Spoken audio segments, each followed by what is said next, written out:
Brother Congress అధికారంలో ఉన్నప్పుడు ఆ రోజు సిబిఐని కాంగ్రెస్ బ్యూరో ఆఫ్ ఇన్వెస్టిగేషన్ అనేవాళ్ళు. నెంబర్ 1. రెండవది ఈడీ అనే సంస్థను తెచ్చిందే కాంగ్రెస్. సరే వీళ్ళు దాన్ని విచ్చలవిడిగా వాడుతున్నారు, ఇష్టం వచ్చినట్టు చేస్తున్నారు. మళ్ళీ నేను చెప్తున్నా, 2 ఢిల్లీ పార్టీలు ఒకటే. వాళ్ళ అవసరానికి అవతల వాళ్ళని వేటాడడానికి ఆనాడు సిబిఐని కాంగ్రెస్ దుర్వినియోగం చేస్తే ఈరోజు ఈడీని బీజేపీ దుర్వినియోగం చేస్తాను. ఇందులో మాకేం అనుమానం ఏం లేదు. 2 దొందే. 2 ఢిల్లీ పార్టీలు వాళ్ళ అవసరం కోసం, వాళ్ళ వాళ్ళ వాళ్ళ రాజకీయం కోసం ఎలాంటి అరాచకత్వానికైనా పాల్పడతారు. ఇందులో 2 కూడా ఎక్సెప్షన్ కాదు. ఇవాళ కాంగ్రెస్ ఏడవచ్చు, రేపు బీజేపీ ఏడవచ్చు. ఇంకొక మాట అడుగుతాను బ్రదర్, మీరు అన్నారు కాబట్టి. అదే ఈడీ కేజ్రీవాల్ గారి మీద కేసు పెడితే, ఇంకొకరి మీద కేసు పెడితేనేమో కాంగ్రెస్కి చాలా సంబరంగా ఉంటుంది. కానీ ఈడీ తమ దాకా వస్తే మాత్రం ఇబ్బంది అవుతుంది. కాబట్టి కాంగ్రెస్ కూడా ఒక క్లారిటీతో ఉండాలి.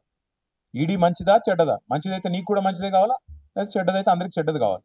అంతేగాని వేరే వాళ్ళు నీకు రాజకీయంగా పడని వాళ్ళ విషయంలో అయితే నీకు బాగున్నప్పుడు, అనుకూలంగా ఉన్నప్పుడేమో ఈడీ మంచిది, లేకపోతే చెడ్డది అంటే ప్రజలు కూడా నవ్వుకుంటారు. గుర్తుపెట్టుకో.